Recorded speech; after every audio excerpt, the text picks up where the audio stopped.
Lawmakers in Austin are asking for public input ahead of a redrawing voting district lines in 2021. But what is different about the process this time, and how could it affect you? Well, for that, let's head over to our Brett Vetter, who joins us from our Bell County studio. And Brett, what should people know? Well, lawmakers get to redraw state and federal voting district lines every 10 years after census data is released. But what is different this time around is that they'll do so with no federal oversight.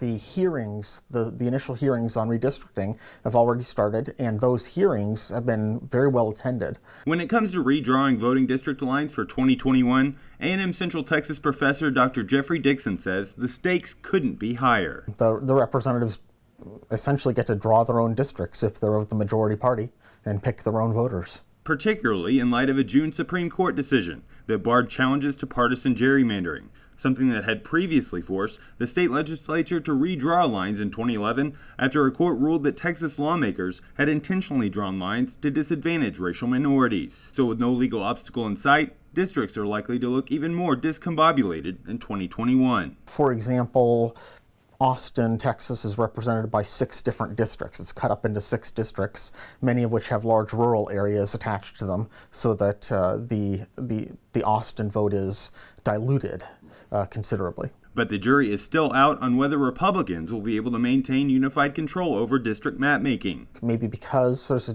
the possibility of Democrats taking control of the process, but also because there's been this this business about the Speaker of the House wanting to redistrict out some of the Republicans that he opposes. In theory, the new lines will be drawn in accordance with population shifts tracked through the release of 2020 census data.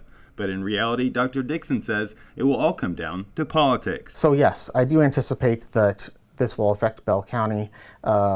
If the Democrats gain any more control of the process, they will probably start taking rural areas and making them into their own districts. Critical decisions that both political parties will be vying for heading into 2020. They really only have a 2-month window between when they get the data and when they actually draw the new districts. Now, legislators are already holding field redistricting committee meetings around the state. The public is invited. The most recent one happened just this past Sunday in Austin. Reporting live in Bell County, Brett Vetter, 25 News.